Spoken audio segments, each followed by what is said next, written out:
Okay, here's something worth sitting with for a moment. For most of human history, the question, do you love this person, was not part of how marriage worked. Marriage existed long before romance did, and it was built for a different purpose. It was a tool families used to manage land, labor, inheritance, and alliances. So, how did we get from parents negotiating spouses like a business contract to swiping right on strangers at midnight? That is the story of one of the longest economic shifts in human history, and it is still happening now. Yeah, to understand why marriage looked the way it did for most of history, you have to understand what the economy looked like.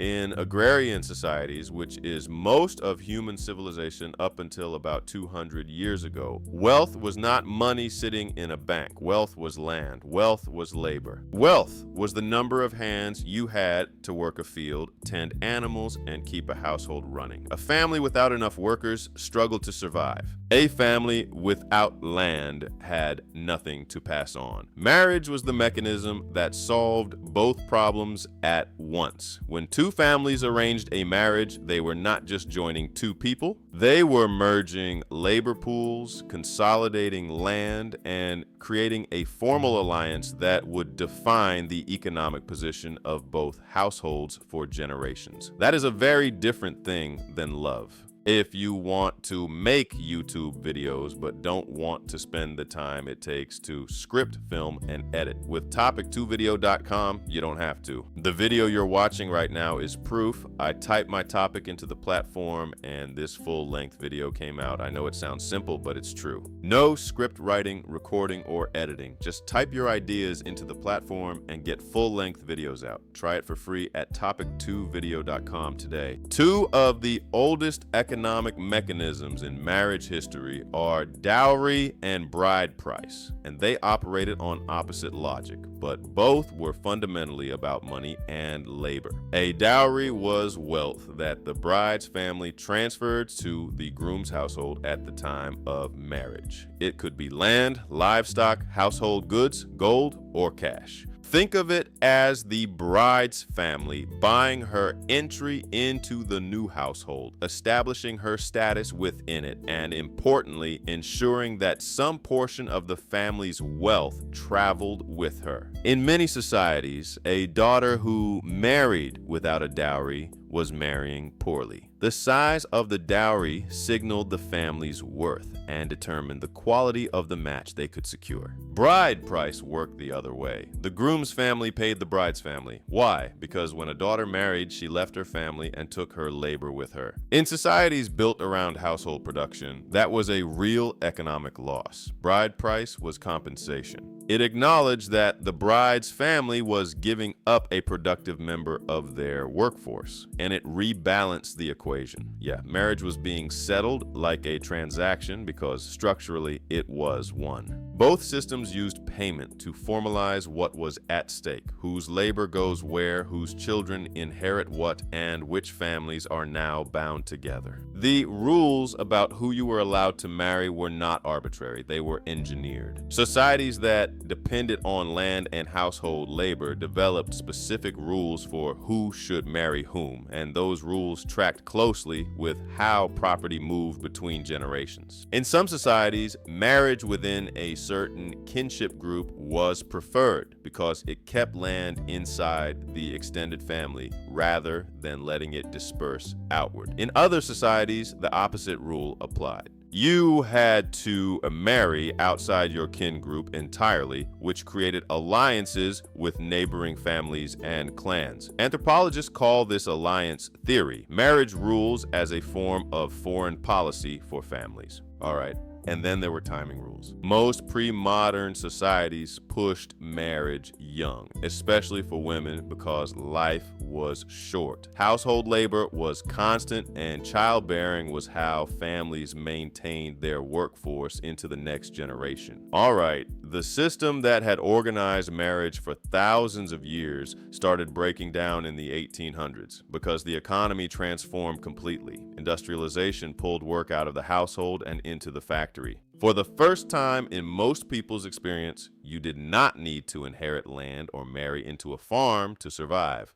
You could leave your village, move to a city, find a job, and earn a wage. That was destabilizing, but for marriage, it was revolutionary. Family control over pairing depended on family control over resources. When the factory replaced the farm, that control evaporated. A young man in Manchester or Pittsburgh in 1870 did not need his father's land. He needed a job, and he could find one on his own. A young woman working in a textile mill had wages of her own. The old marriage system lost its foundation. That's crazy, right? For thousands of years, families had managed marriage as a resource question. Then, in roughly 2 generations, that entire system lost its base. Urban life also created something that had barely existed before: unsupervised social space. Factories, streetcars, department stores, and amusement parks let young men and women encounter each other without a chaperone. That is where dating in the modern sense was born. By the early 20th century, a new idea had taken hold. Marriage should be chosen by the 2 people in it, based primarily on emotional compatibility and affection.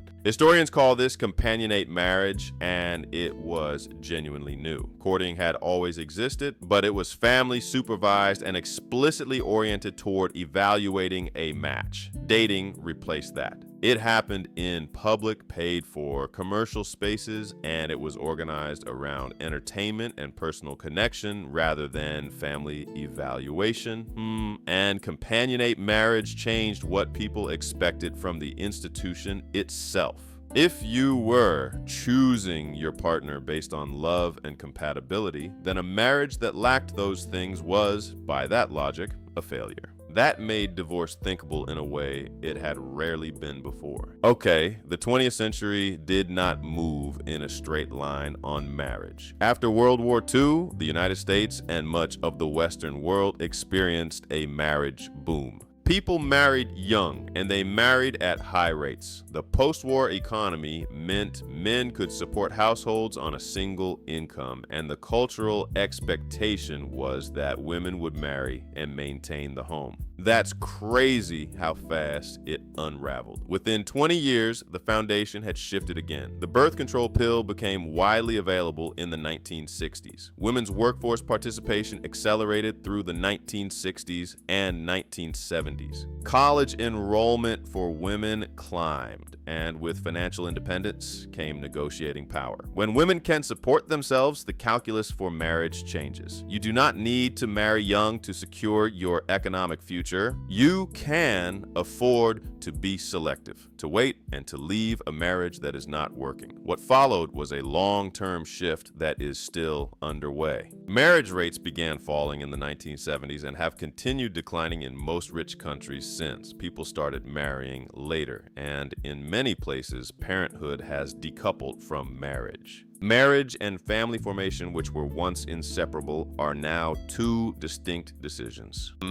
The numbers are worth making concrete. In the United States, in 2023, there were about 2 million marriages, a rate of 6.1 per 1,000 people. In 1970, the rate was more than 10 per 1,000. The decline is not a blip. Across wealthy nations, the pattern repeats. Marriage rates are declining. The age at first marriage is rising, and the share of children born outside of marriage has increased sharply. In the Nordic countries, more than half of children are now born to unmarried parents. People form partnerships and have children without formalizing the arrangement because the economic incentive structure that once made marriage essential has changed. The interesting wrinkle is that marriage has not become equally optional for everyone. In the United States, college-educated adults still marry at relatively high rates and divorce at relatively low ones. Marriage has become, in an uncomfortable but measurable way, a marker of economic stability rather than a path to it. All right, and then there are dating apps. The story of apps is usually told as the final liberation. Technology has handed the marriage market over to the individual. In theory, geography, social class, and family background no longer limit who you can meet. In practice, the economics are still doing most of the work. Algorithms filter by geography, so you are disproportionately meeting people who live near you. And in a country as economically segregated as the United States, your neighborhood already tells a lot about your income and education. Filters by education, profession, and income are built into most platforms, and users apply them constantly. The preferences that feel personal are often proxies for economic compatibility. People on dating apps also have wildly unequal experiences based on income and time. Maintaining multiple platforms, going on dates, and eventually affording a wedding and housing all cost money. For people working multiple jobs to cover rent, the dating market operates very differently than it does for someone with disposable income and flexible hours. So apps are real. The expanded choice is real. But the idea that the market for partners is now purely about personal chemistry, divorced from economic reality, that has never been true. Yeah, the through line across all of this is not hard to see once you know where to look. Marriage in ancient agricultural societies looked the way it did because land and labor were everything. Dowry and bride price existed because moving a person between households was a genuinely significant economic event. Courtship was supervised because unsupervised pairing was a threat to property inheritance. Industrialization broke the old model because it made wage labor available outside the household for the first time. Dating emerged because cities created public social space. Companionate marriage replaced arranged marriage because the economic dependency that made family control necessary had weakened. Women's workforce participation reshaped marriage timing and rates because financial independence gave people options. And today, when you feel that strange mix of freedom and frustration navigating the modern dating world, the endless options, the paradox of choice, the way it still somehow feels constrained, you are feeling the current state of an economic system that has been reconfiguring itself for centuries. The form of courtship has always changed when the economy changes. The form changes. The underlying question stays the same. It is never purely romantic, and it is never purely transactional. It is a negotiation between what we want and what the world we live in makes possible. That has been true since the first family sat down to discuss what the other family was bringing to the table, and it is still true right now. Hey, before you go, I want to tell you something personal. I worked really hard to try to make money on YouTube, and I finally found a way. This video right here was made with the tool I created called topic2video.com. I made all of the videos on this channel with this tool. It creates long-form YouTube videos from just a topic or idea. I want to help people drive traffic to their business with faceless YouTube videos. If you're serious about building a business with YouTube, I want you to try my software. Your first video is free. Go to topic2video.com and try it now. I'll see you in the next one.